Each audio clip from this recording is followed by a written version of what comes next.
إلى هدينية ونكون سيدنا المصطفى رسول الله صلى الله عليه وسلم وإلى إخواننا الأنبياء والمرسلين ولولا شهداء رسول الملك المقربين خصوصا سيدنا الأخبار إمام جليل البغدادي وخصوصا yang sampai manusia Abdul Halim وبالخصوص محمد موجودين ونبرد معلم وإلى خصوصا سيدنا Syekh Muhammad Ismail Al-Fatihah. A'udzu billahi minasy syaithanir rajim. Bismillahirrahmanirrahim. Alhamdulillahirabbil alamin arrahmanir rahim maliki yaumiddin. Iyyaka na'budu wa iyyaka nasta'in ihdinas siratal mustaqim. Shiratal ladzina an'amta 'alaihim. Mari kita baca suratul Fatihah sekali lagi yang kita khususkan untuk diri kita dan juga untuk Ibu Endang Istarwati binti Iskak Hadi Mujibir, yaitu ibu dari Bu Oyas Sarikin Nasib Ciracas yang pernah meninggal dunia di tangan Allah Subhanahu wa Ta'ala. Dan insyaallah mudah-mudahan beliau termasuk golongan orang yang mendapatkan syafaat dan rahmat dari Allah Subhanahu wa Ta'ala. Amin. Dan juga untuk sarikin-sarikah yang sedang ditimpa musibah semoga Allah mengangkat musibahnya, dan yang sedang dilanda penyakit semoga Allah mengangkat penyakitnya. Insyaallah mudah-mudahan kita semua termasuk golongan yang mendapatkan rahmat serta dari Allah Subhanahu wa Ta'ala. Amin ya rabbal alamin. A'udzu billahi minasyaitonir rajim. Bismillahirrahmanirrahim. Al-Fatihah. A'udzu billahi minasyaitonir rajim. Bismillahirrahmanirrahim. Alhamdulillahirabbil alamin arrahmanir rahim maliki yaumiddin. Iyyaka na'budu wa iyyaka nasta'in ihdinas siratal mustaqim siratal ladzina an'amta 'alaihim ghairil maghdubi 'alaihim.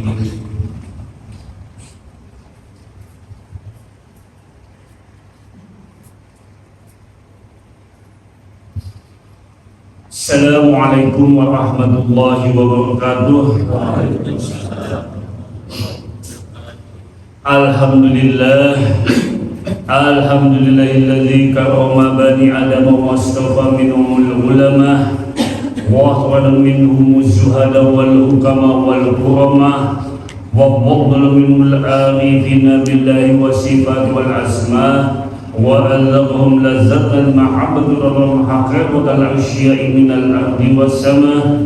Wassalatu wassalamu ala sayyidina Muhammadin khatamil anbiya alladzi khuliqa min zatihi wa min hujuril arsy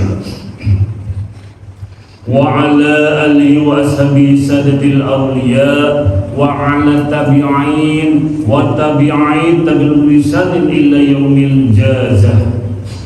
Subhanaka la ilma lana illa ma 'allamtana innaka antal alimul hakim. Wala haula wala quwwata illa billahil 'aliyyil 'azim. Amma ba'd.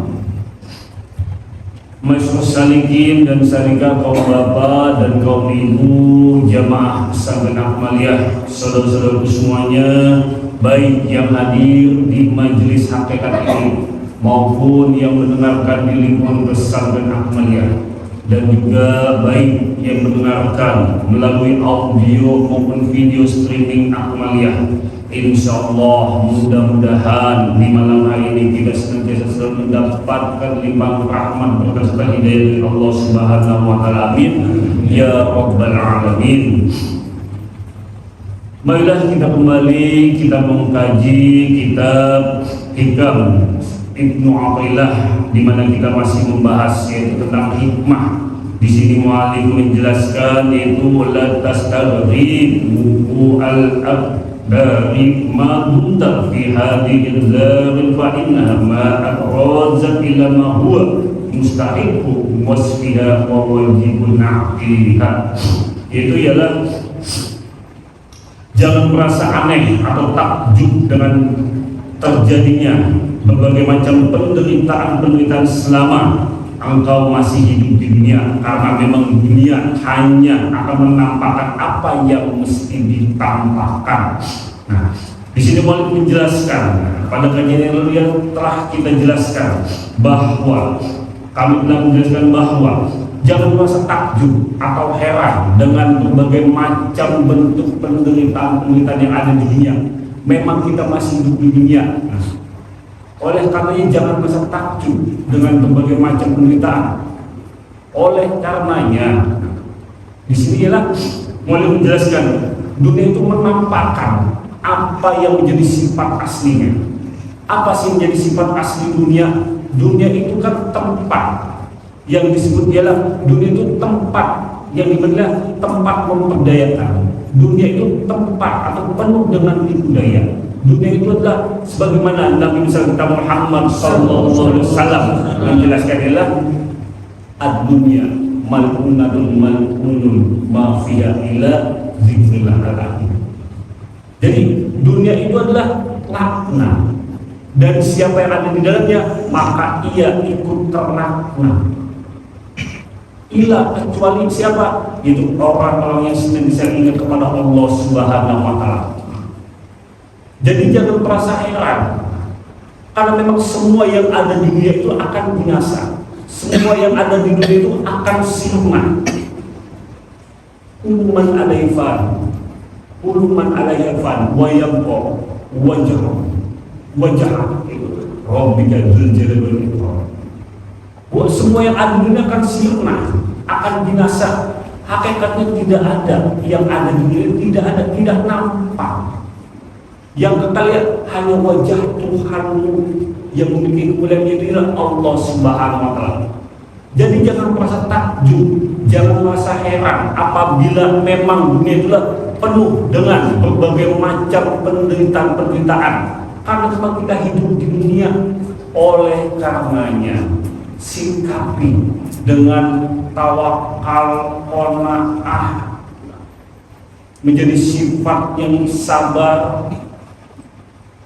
Karena memang hidup itu adalah perjuangan. Hidup itu adalah penuh dengan perjuangan. Karena hidup itu adalah ibadah. Siapa yang ingin hidup, maka siaplah dia untuk berjuang. Karena hidup memang perjuangan, dan di dalam perjuangan itu ada yang disebut ialah resiko. Resikonya adalah ujian dan cobaan yang datang silih berganti kepada kita semua. Jadi jangan merasa heran, memang begitu dunia. Inilah yang namanya dunia. Yang sebenarnya dia akan menampakkan berbagai macam sifat aslinya. Siapa sih yang tidak cinta dunia? Siapa sih yang tidak suka bertolaknya dunia? Bukan berarti kita akan terlena hidup di dunia. Oleh karenanya jadikanlah dunia sebagai pijakan untuk meraih akhirat. Jadikanlah dunia untuk meraih akhirat. Jadikanlah dunia untuk bekal menuju akhirat, sehingga tak kala kita sampai di akhiratnya tidak akan terlunta-lunta. Karena maksudnya dunia itu hanya sesaat. Dunia itu hanya sebentar. Berapa lama lagi sih kita hidup di dunia? Mungkin hitungan detik, mungkin hitungan menit, jam, tahun, minggu. Tidak ada yang tahu. Oleh karena muallif disini menjelaskan kita tidak usah takjub. Yang perlu kita terima, yang perlu kita muhasabah, introspeksi dalam diri adalah dengan datangnya berbagai macam ujian dan cobaan itu, kita harus sikapi dengan sikap sabar. Karena memang itulah yang harus kita lakukan. Tidak ada orang yang tidak dapat menerima berbagai macam ujian dan cobaan. Semua orang dapat menerima ujian dan cobaan. Ada yang melalui adalah anaknya, ada yang melalui ialah istrinya, suami, pekerjaan, sehingga kita akan mencoba dari berbagai macam hal.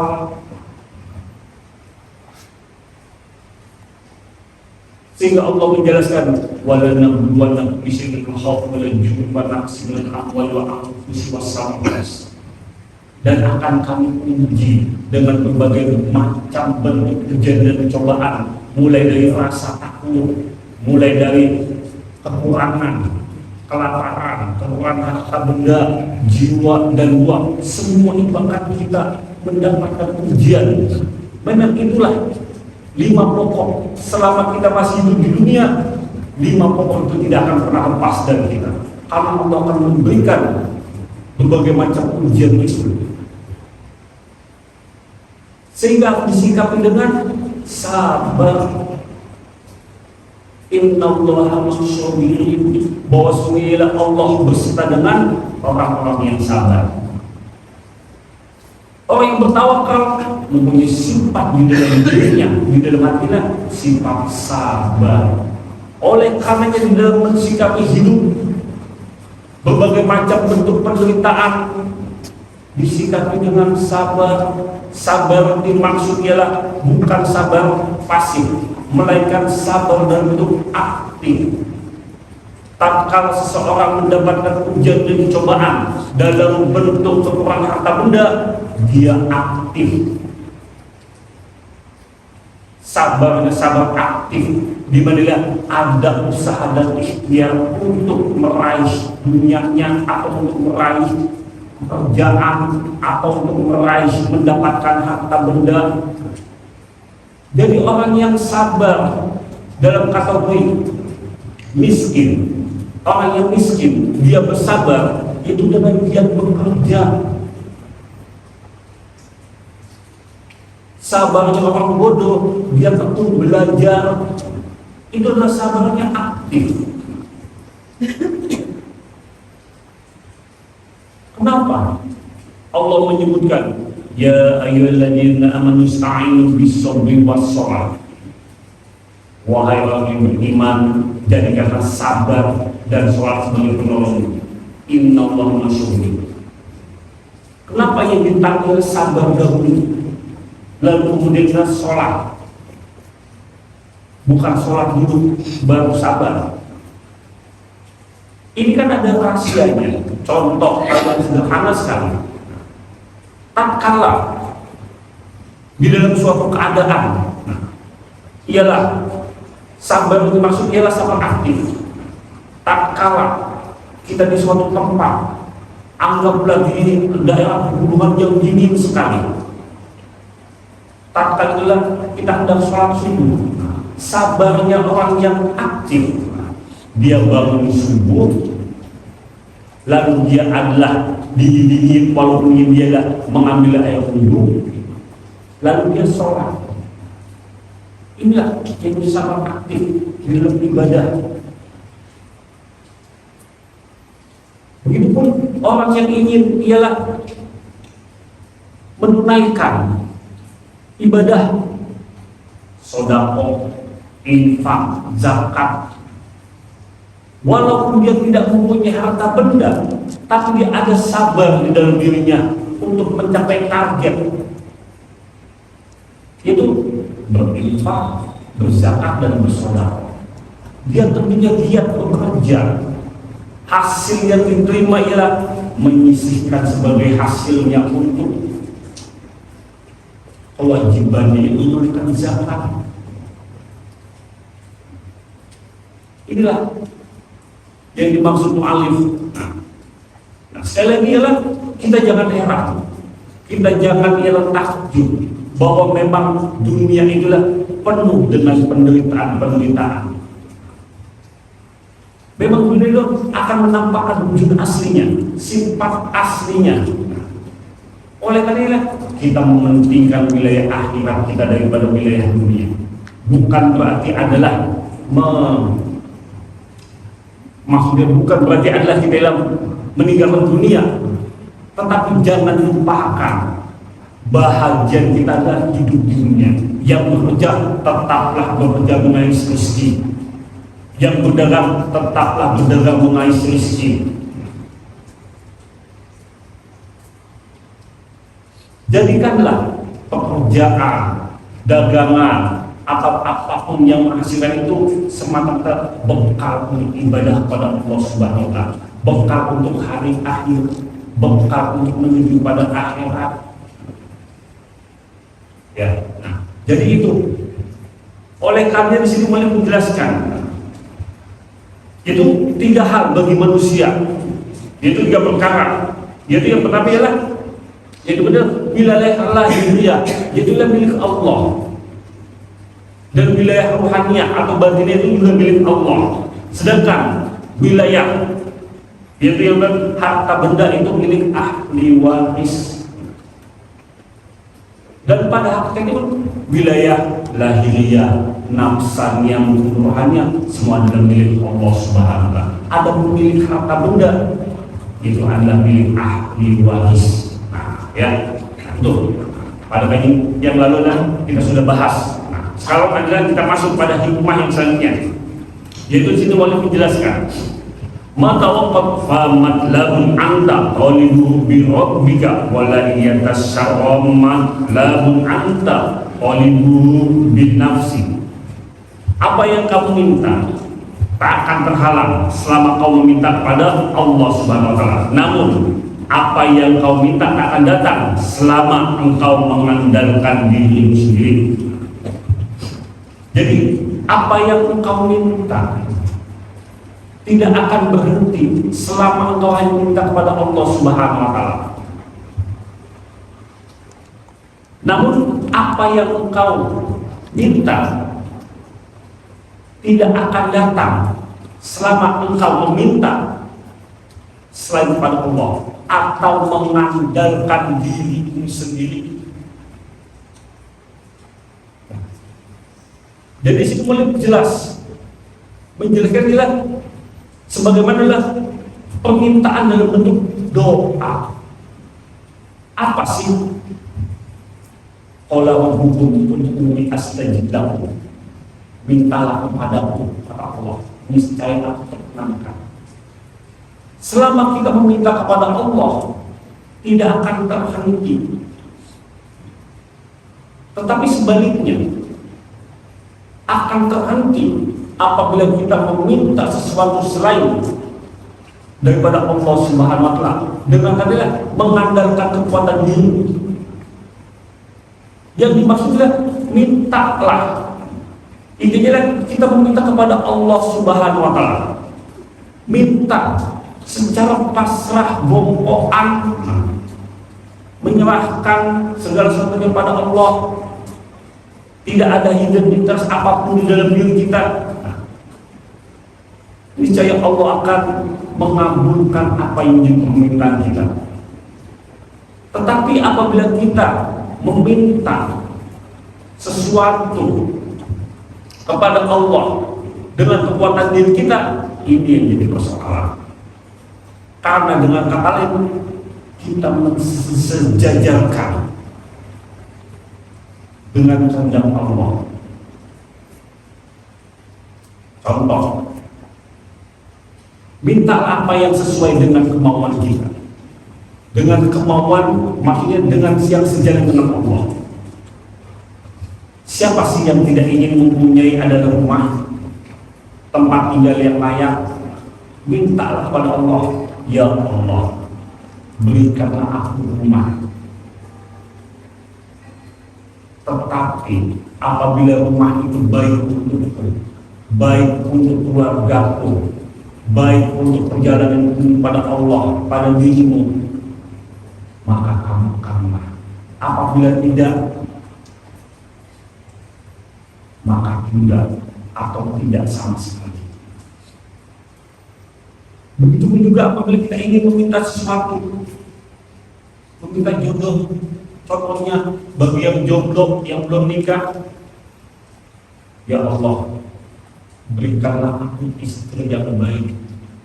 Apabila wanita itu menjadi teman hidupku di dalam perjalanan hidupku, dan dia adalah orang yang benar-benar engkau utus dan engkau ridhoi, maka dekatkanlah. Tapi apabila tidak, maka jauhkanlah.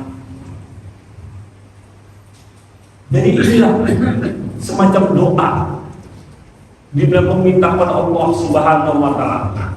Doa inilah akan sampai kepada Allah. Tentunya tinggal Allah akan mengabulkannya sesuai dengan kehendaknya. Jadi bukan dengan sesuai dengan kehendak nafsu kita. Jangan kita beranggapan adalah kita berdoa kepada Allah instan langsung dikabulkan. Itu adalah sesuatu yang langka, yang nadir. Seandainya ada pun, itu sudah sesuai dengan skenario Allah, sudah sesuai dengan takdir perjalanan hidup yang harus kita kembalikan kepada Allah Subhanahu wa Ta'ala. Oleh karena meminta sesuatu selain kepada Allah, itu adalah yang akan terhenti. Yang dimaksud oleh dia, mintalah kepada Allah, dan dia tidak akan terhenti sedikit pun permintaan itu, karena akan terus running, berjalan dan berjalan sesuai dengan takdir, sesuai dengan kehendak Allah. Kapan waktunya Allah yang menentukan, bukan kita yang sebagai makhluk yang menentukan. Semua sesuai dengan kehendak Allah. Mintalah apa yang menjadi keinginan kita, mintalah untuk dijauhkan dari segala mara bahaya, mintalah sesuatu untuk diletakkan kepada Allah. Jangan meminta sesuatu yang kita tidak tahu sehingga menjadi istidor. Punya harta tetapi harta itu tidak istidor, sehingga membawa diri kita jauh kepada Allah. Harta yang istidor contohnya ialah banyak macamnya. Tak kala kita bergelimang harta, Allah senantiasa menjauhkan kita padanya. Mudah lupa pada Allah. Itulah harta yang istidor. Punya kendaraan, mobil, motor, ternyata lebih banyak arah maksiat daripada ibadah. Punya uang banyak, amat istidor, ini tanda-tandanya nih, uang itu habis untuk hal-hal yang maksiat negatif. Ada saudaranya minjem, nggak akan dikasih, karena itu adalah tanda-tanda yang istidor. Sedangkan tanda-tanda yang mendapatkan ridho Allah dalam bentuk harta benda, dia senantiasa selalu dibelanjakan jalan Allah. Tak kala ada saudaranya yang membutuhkan, dia dengan tangan membantu sesama saudara. Sebagaimana hadis dari Muhammad SAW, la ilaha illallah nafsi. Belum disebut sebagai orang yang beriman sebelum mencintai saudaramu sama seperti kamu mencintai dirimu sendiri. Susah menerapkannya, susah. Jelimet gak? Jelimet. Kenapa? Karena yang kita lihat masih makhluk. Iya. Coba kalau yang kita lihat bukan makhluk, berbeda urusannya. Inilah hadis sahih. Jadi belum dikatakan diri kita orang yang beriman sebelum mencintai saudaranya, saudaramu, saudara kita sendiri. Kalau beda saudara dalam perjalanan, sesama salingkah, sama dengan mencintai dirinya sendiri, kan berat. Inilah sebagaimana wujud dalam ruhamahu bainahum, saling kasih mengasihi, saling cinta mencintai satu dengan yang lainnya, sehingga orang-orang yang mengamalkan di mana ialah ulama bainahum akan saling mencintai satu dengan yang lainnya, saling mengisi satu dengan yang lainnya. Tatkala saudaranya tidak ada, dia akan mengisi. Tatkala saudaranya ada, dia juga akan mengisi. Jadi saling melengkapi, bukan saling, tanda kutip adalah mengambil kesempatan dan kesempitan, mengambil keuntungan sesaat, tidak sedikit, banyak, bahkan ialah gara-gara bisnis sesama salikin menjadi pecah, gara-gara bisnis sesama salikin menjadi putus persaudaraan. Karena apa? Ada hidden interest di dalamnya. Kalau didasari dengan hadis yang tadi, la yu'minu ahadukum hatta yuhibba akhihi ma yuhibbu li nafsihi, maka akan tidak ada perpecahan. Yang ada ialah saling mencintai satu dengan yang lain, saling mengasihi satu dengan yang lain. Inilah dalam wujud ruhama bainahuma, saling mengasihi satu dengan yang lainnya. Wujud nyata yang sudah dicontohkan dalam posisi kita apa? Jelas, BM Pastur. BM Pastur dan wujud nyata ialah sebagaimana untuk kebersamaan, saling membantu satu dengan yang lainnya. Karena dalam bentuk ialah shadaqatul jariyah. Kalau shadaqatul jariyah berarti bukan model adalah investasi. Nah, selama BM Pas berdiri selama BM Pas ada, selama BM Pas ada menyalurkan apa yang menjadi haknya, membantu untuk saling amaliyah, selama itu pula yang ikut andil di dalam shadaqatul jariyah BM Pas itu akan mendapatkan hasil. Apa itu? Berupa pahalanya akan mengalir terus. Ya, nah, jadi itu. Nah, oleh karenanya ialah kita kembali ke dalam diri kita. Kalau memang kita sudah mencintai saudara kita, maka cintailah dengan tulus, tanpa ada rasa identitas apapun, tanpa ada rasa apapun. Semata adalah cintakan Allah Subhanahu wa Ta'ala. Jadi apa yang kita minta kepada Allah Subhanahu wa Ta'ala, tentunya kita minta sesuai dengan kehendaknya. Apa yang menjadi kebaikan untuk diri kita, kita serahkan semua kepada Allah Subhanahu wa Ta'ala. Bukan kita meminta sesuai dengan nafsu kita, yang akan membawa kepada istidlal, kemudaratan terhadap diri kita. Nah, itu. Jadi kita kembali bahwa ialah mintalah kepada Allah Subhanahu wa Ta'ala, tidak akan terhalang dengan sesuatu apapun. Selama kita meminta kepada Allah Subhanahu wa Ta'ala, maka itulah yang menjadi hak kita, itulah yang menjadi kebenaran. Tetapi sebaliknya akan terhenti apabila kita meminta dengan kekuatan diri kita, karena kita sama saja bersejajar dengan Allah Subhanahu wa Ta'ala. Apa sih maksudnya bersejajarkan? Ada yang disebut ialah merasa bisa, merasa ada bisa karena sesuatu tersebut, dengan hasil tersebut, sehingga lupa pada Allah. Tidak sedikit orang yang merasa bangga karena dapat mendidik anaknya, karena dapat mendidik ialah anaknya hingga ialah lulus kuliah sukses. Merasa bangga, padahal Allah yang mulai dari kecil hingga dewasa, Allah yang menjaganya, semua Allah yang memberikan mulai dari rezeki berbagai macam hal. Oleh karena itu kita kembali lagi, mintalah yang baik-baik kepada Allah Subhanahu wa Ta'ala. Mintalah segala sesuatu yang baik untuk diri kita.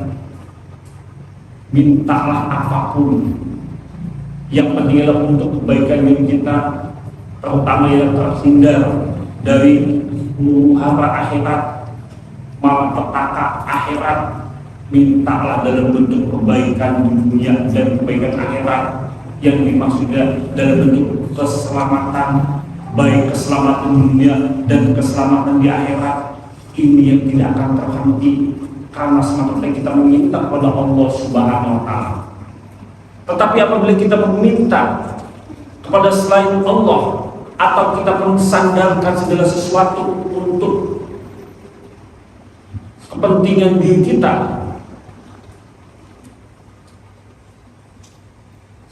dengan diri kita, ini yang jadi masalah.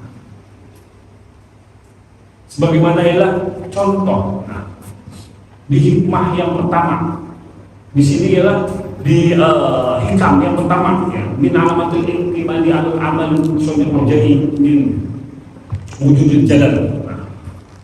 Jadi ialah min alamatul ibadi, suatu tanda orang yang bersandar kepada amal.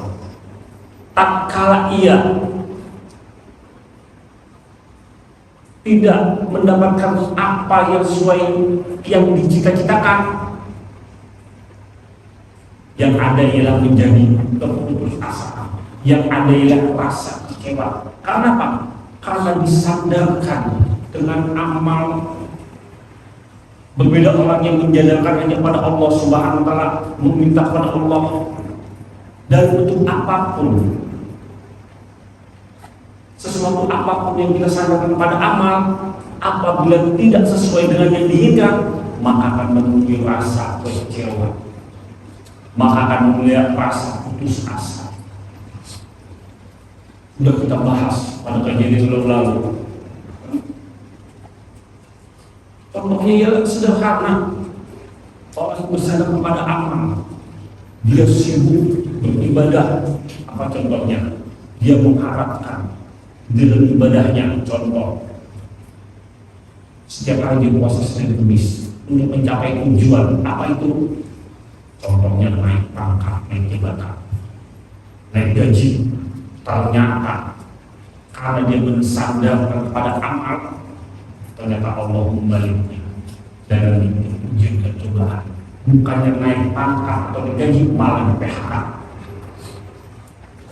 Itulah ujian dan cobaan yang disandarkan kepada sesuatu selain Allah. Berbeda dengan orang yang menyandarkan segala sesuatu kepada Allah dalam bentuk ialah usaha dan ikhtiar, tawakal, qanaah serta sabar di dalamnya, di dalam menghadapi masalah hidup. Dia akan senantiasa selalu ingat kepada Allah Subhanahu wa taala. Bahkan di dalam kitab Hikam Ibnu Ruslan menjelaskan ialah himmah yang kokoh itu tidak akan dapat menembus dinding takdir. Walaupun kita sudah berdoa meminta kepada Allah dengan tekad yang kuat, tidak akan bergeser sedikit pun takdir yang telah Allah tetapkan kepada diri. Kalau memang adalah Allah sudah menetapkan kepada diri kita takdir menjadi orang yang kaya, itu akan berproses sebagaimana ya takdir tersebut, tujuan akhir tersebut. Proses inilah di mana ialah dia ada usaha dan ikhtiar sehingga menjadi orang yang sukses, orang yang kaya. Begitu pun sebaliknya, apabila Allah sudah menetapkan dia menjadi orang yang biasa saja, atau bahkan mungkin sederhana, atau bahkan mungkin miskin, walaupun dia giat bekerja, walaupun dia ada usaha dan ikhtiar, tetap dinding takdir tidak akan berubah. Oleh karena disikapi dengan sikap hati yang baik, dengan penuh tawakal, dengan penuh qanaah, sabar dengan menghadapi ujian dan cobaan, sehingga adalah yang dilihat ialah semata karena Allah Subhanahu wa taala, datang dan kepadanya kepada Allah Subhanahu wa taala, sehingga tatkala menemui kegagalan senantiasa kembali kepada Allah Subhanahu wa taala dalam inna lillahi wa inna ilaihi raji'un, sehingga hatinya menjadi tetap jernih, tetap tenang, karena bisa memaknai atau dapat memaknai semua kejadian yang ada di dunia ini semata-mata tidak lepas dari takdir Allah. Bukan berarti ialah dia harus diam dalam keadaan kondisi apapun. Tetap ada upaya, tetap ada usaha dan ikhtiar untuk meraih sesuatu, dan hasilnya apapun akan kembali kepada Allah Subhanahu wa taala. Inilah ciri-ciri atau tanda-tanda orang yang mengamalkan ilmu tauhid dan hakikat. Karena memang hidup itu adalah perjuangan. Sekali lagi, hidup perjuangan. Siapa yang mau hidup, maka siap-siaplah untuk berjuang. Perjuangan dalam wilayah lahiriah maupun batinnya. Dalam wilayah lahiriah jelas, sebagaimana tadi ayat yang kami jelaskan, Allah akan menguji dalam berbagai macam bentuk, wala nabluwannakum bisyai'in minal ju'i wa naqsin minal amwali wal anfusi was samarat.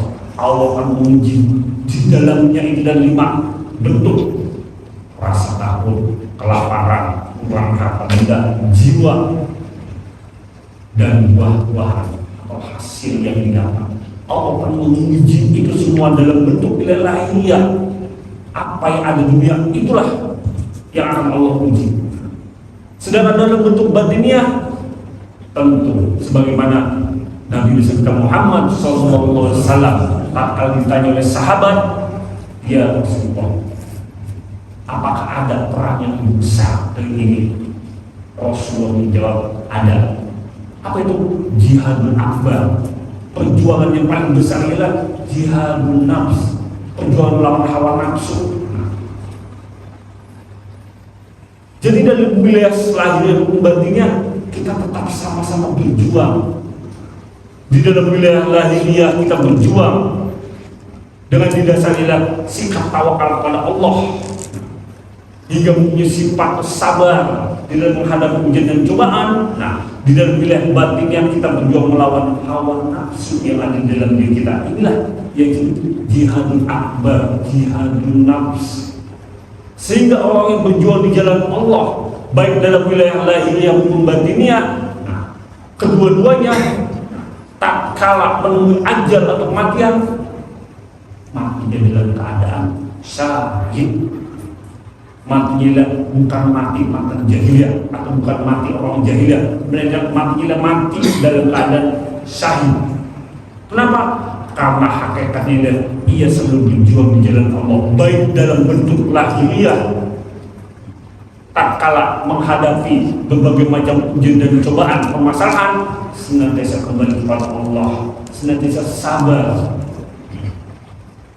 Inilah yang disebut ialah Allah akan memberikan sholawat, ulaika lahum sholawatun min rabbihim wa rahmah wa ulaika humul muhtadun. Inilah orang-orang yang akan mendapatkan sholawat dari Allah dan akan mendapatkan rahmat dari Allah. Dengan kata lain, akan mendapatkan kebahagiaan di akhirat dalam bentuk surga, jannah. Dan inilah yang disebut ulaika humul muhtadun. Inilah itu orang-orang yang beruntung, orang yang selalu senantiasa ada di dalam sifat sabar, karena menjadikan sabar dan sholatnya sebagai penolongnya di dalam kehidupannya. Di dalam wilayah batinnya, dia senantiasa selalu melawan akan hawa nafsu di dalam dirinya. Dia selalu berperang di dalam dirinya untuk melawan berbagai macam nafsu mazmumah tercela di dalam dirinya, hingga mewujud menjadi ialah nafsu yang mahmudah. Sehingga di dalam istilah tauhid, di dalam tasawuf kita mengenal taholid, tahalli dan tajali. Taholid berarti senantiasa membersihkan, mengosongkan sifat-sifat tercela yang di dalam diri kita, menghilangkan segala macam nafsu tercela, amarah, lawan dan sawalat yang di dalam diri kita, sehingga di dalam diri kita memunculkan sebenarnya tahalli, lalu tahalli dalam bentuk nafsu yang mahmudah, nafsu yang terpuji, sabar, ridho, qanaah, tawakal, ikhlas, wujud, dan lain sebagainya. Sehingga setelah dihiasi, lalu ialah muncul tajallinya. Apa itu? Dalam bentuk ialah akhlakul karimah. Kesemuanya menuju menjadi akhlak yang baik atau akhlak yang terpuji. Makanya ialah sekali lagi salikin salika amaliyah itu ialah sudah sepantasnya, sudah siogianya ialah wujud menjadi orang yang berakhlak. Karena senantiasa jihad melawan hawa nafsu, selalu membersihkan di dalam diri ialah nafsu-nafsu yang tercela, sehingga mengisi dengan nafsu yang baik, sehingga di dalam kehidupan sehari-hari dia mewujud menjadi orang yang berakhlak, yang dapat dijadikan contoh atau uswatun hasanah, contoh yang baik untuk keluarga, baik untuk lingkungan, baik untuk teman kerabat. Ini yang menjadi contoh uswatun hasanah. Jadi perjuangan itulah butuh. Kita butuhkan perjuangan itu. Kalau kita tidak mau berjuang, siap-siap saja. Berarti dengan lain adalah orang yang tidak mau berjuang, berarti siap mati. Selama dia hidup, berarti dia siap untuk berjuang. Selama dia di dalam perjuangan, ada yang namanya rasio ujian dan cobaan. Ujian dan cobaan itu harus disikapi dengan sifat sabar. Orang yang bertawakal sudah pasti menjadi orang yang sabar, sehingga sabarnya di sini adalah menjadi sabar aktif. Sabarnya di sini adalah semata-mata ialah sebagaimana sabar di dalam menerima, di dalam berbagai macam bentuk ujian dan cobaan yang Allah datang kepada dirinya, sehingga alladzina idza asabathum musibah qalu inna lillahi wa inna ilaihi raji'un. Dan ketika orang-orang yang mendapatkan musibah itu, dia selalu berkata ialah inna lillahi wa inna ilaihi raji'un.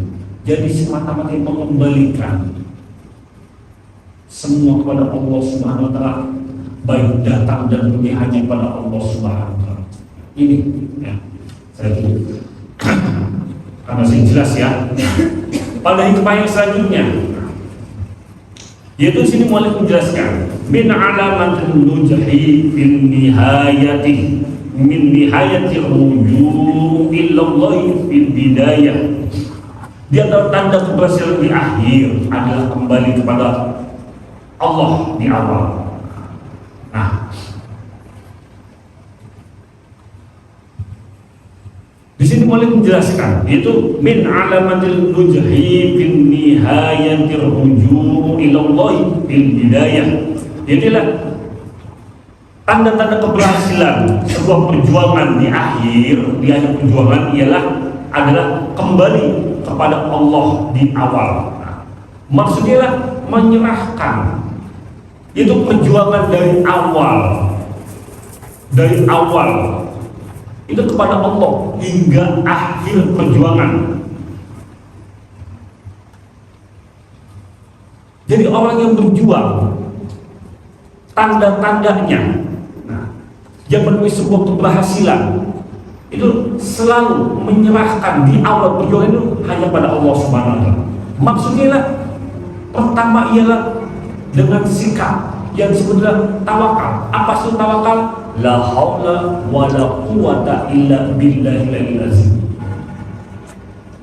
Boleh tanda suatu keberhasilan,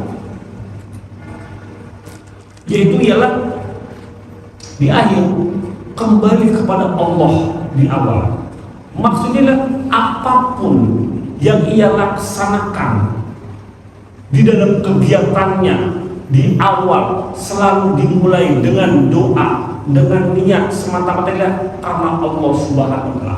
Doa yang baik di dalam awal perjuangan kita memulai kehidupan.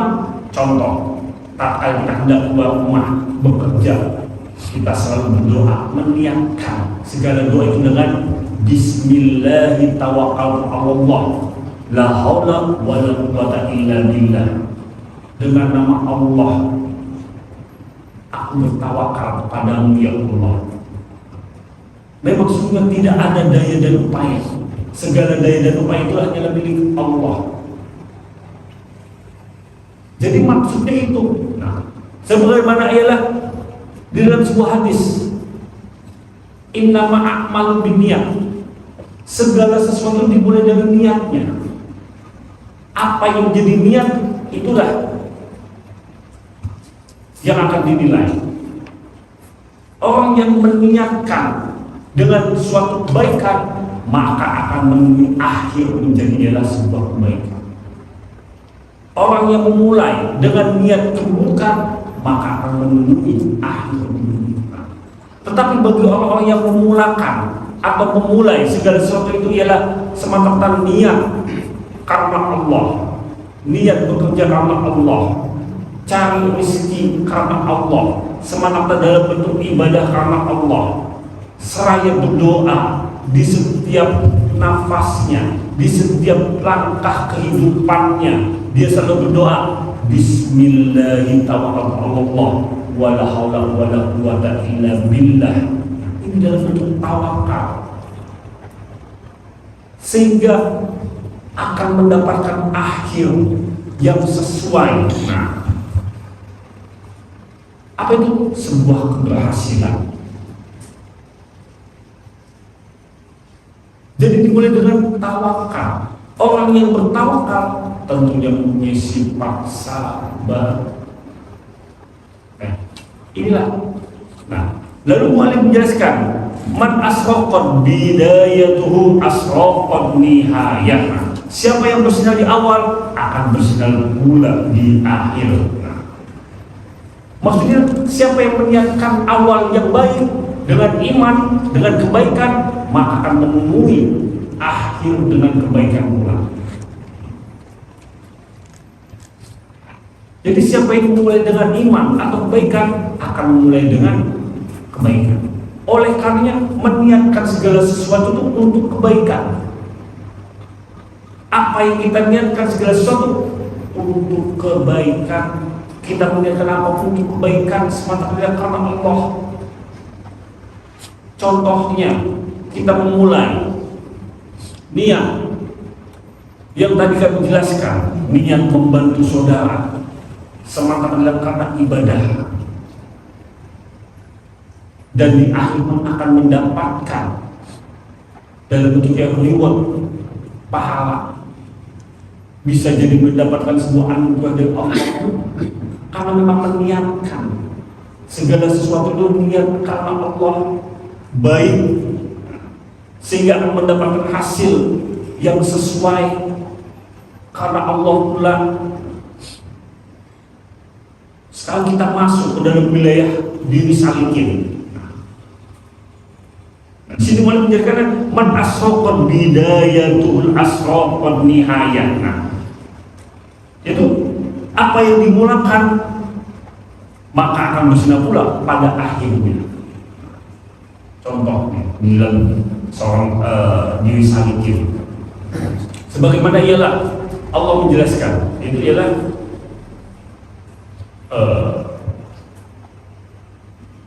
mayahdi fola maksudnya mayahdi, barang siapa yang mendapat petunjuk maka dia yang dapat mendapatkan petunjuk.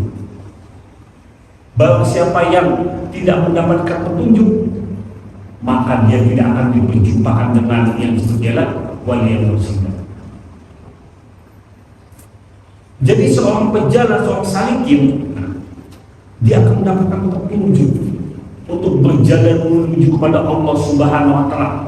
Petunjuk inilah yang disebut ialah mendapat petunjuk ini yang disebut hidayah dari Allah untuk diperjumpakan dengan yang disebut dia waliyul muslimin.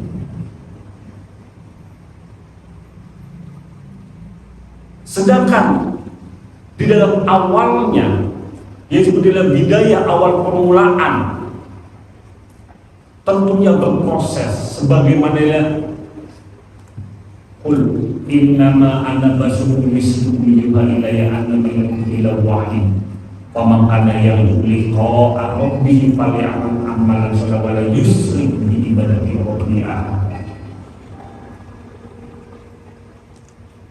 Jadi barang siapa faman kana yarju liqa'a rabbih falyamal amalan shalihan wa la yusyrik bi ibadati rabbih ahad.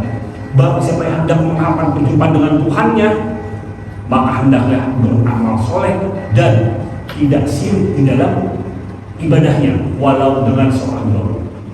Dengan kata lain, bidayahnya, awal mula proses seorang salikin ialah mengerjakan berbagai macam bentuk amal soleh dan jangan syirik di dalam ibadahnya.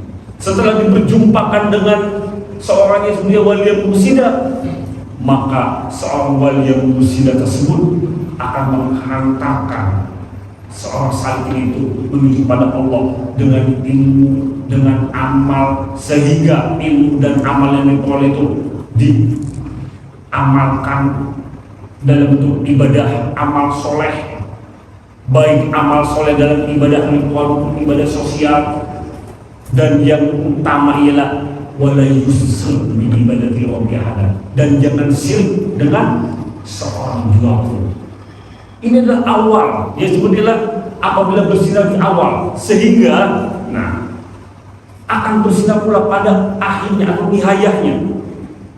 Maksudnya akan mendapatkan yang sebutlah diperjumpakan dengan Allah Subhanahu wa Ta'ala.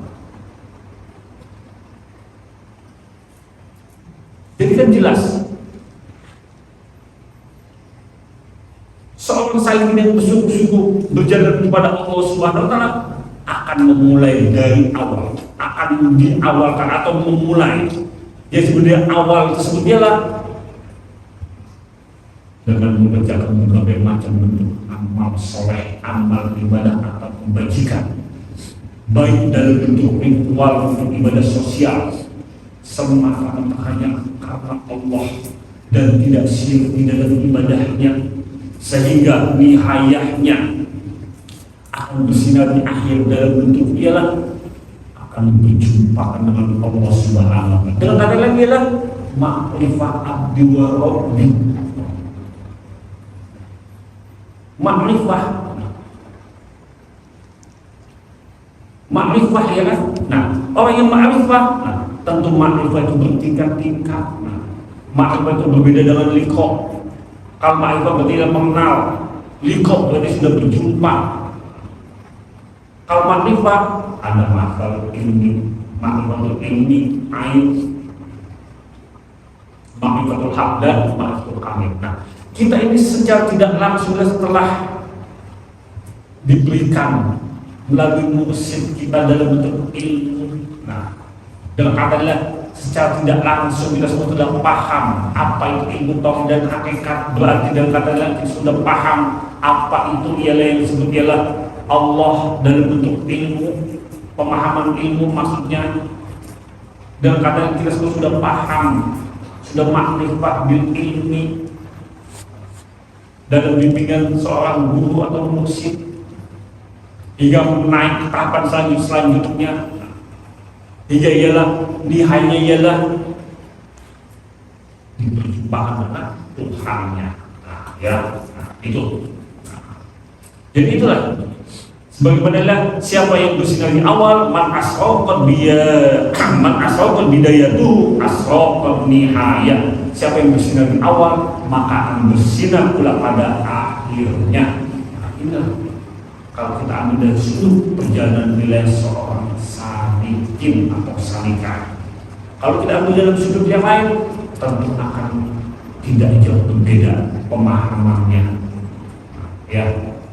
Dan insyaallah akan kami lanjutkan pada kajian yang akan datang. A'udzubillahi minasyaitonir rajim. Bismillahirrahmanirrahim. Raditu billahi rabbil alamin wa Muhammadin nabiyya. Raditu billahi rabbil alamin wa Muhammadin nabiyya. Raditu billahi rabbil alamin. Asyhadu an la ilaha illallah wa asyhadu anna Muhammadan rasulullah. Wassalamualaikum warahmatullahi wabarakatuh.